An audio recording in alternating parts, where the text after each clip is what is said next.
अस्सलामु अलैकुम वरहमतुल्लाहि वबरकातुहू। प्यारे दोस्तों, मैं मुआद अहमद और आप देख रहे हैं अल मुआद इस्लामिक एकेडमी। प्यारे दोस्तों, आज की इस वीडियो में हम आपको मखारिज हुरूफ लाम, मीम और नून का मखरज आपको बताने वाले हैं।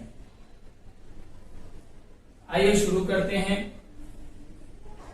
लाम, लाम का मखरज जुबान की नोक और तालु का इब्तिदाई हिस्सा, इनके मिलाने से लाम अदा होता है। जुबान की नोक और जो तालु है, ऊपर का हिस्सा हमारा जो होता है उसे तालु कहते हैं। तो उसका शुरुआती हिस्सा जो दांत के पीछे है, वहां लगाने से जब जुबान की नोक और तालु मिलाएंगे तो अदा होगा लाम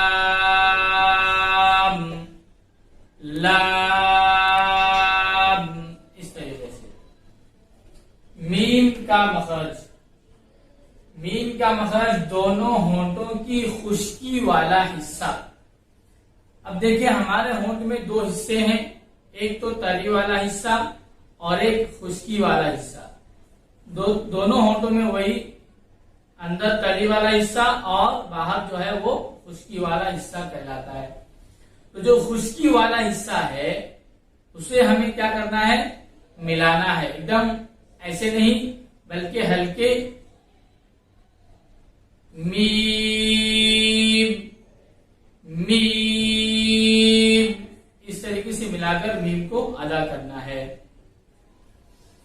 नून, नून का मखरज जुबान का किनारा लाम के मखरज से जरा नीचे का हिस्सा, उनके मिलाने से नून अदा होता है।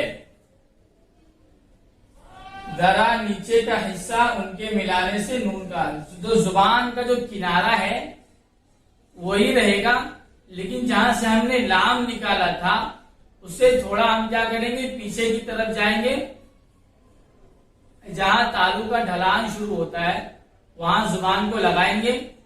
उसके बाद हम अपने होंठों को गोल कर देंगे। नू नून, आवाज नाक में नहीं जाएगी, बल्कि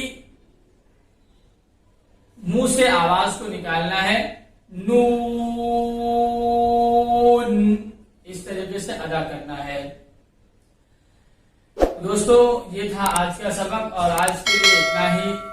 वीडियो अच्छा लगा हो तो लाइक करें, चैनल पर नए हैं तो सब्सक्राइब करें। मिलते हैं अगले वीडियो में। अस्सलामु अलैकुम वरहमतुल्लाहि वबरकातुहू।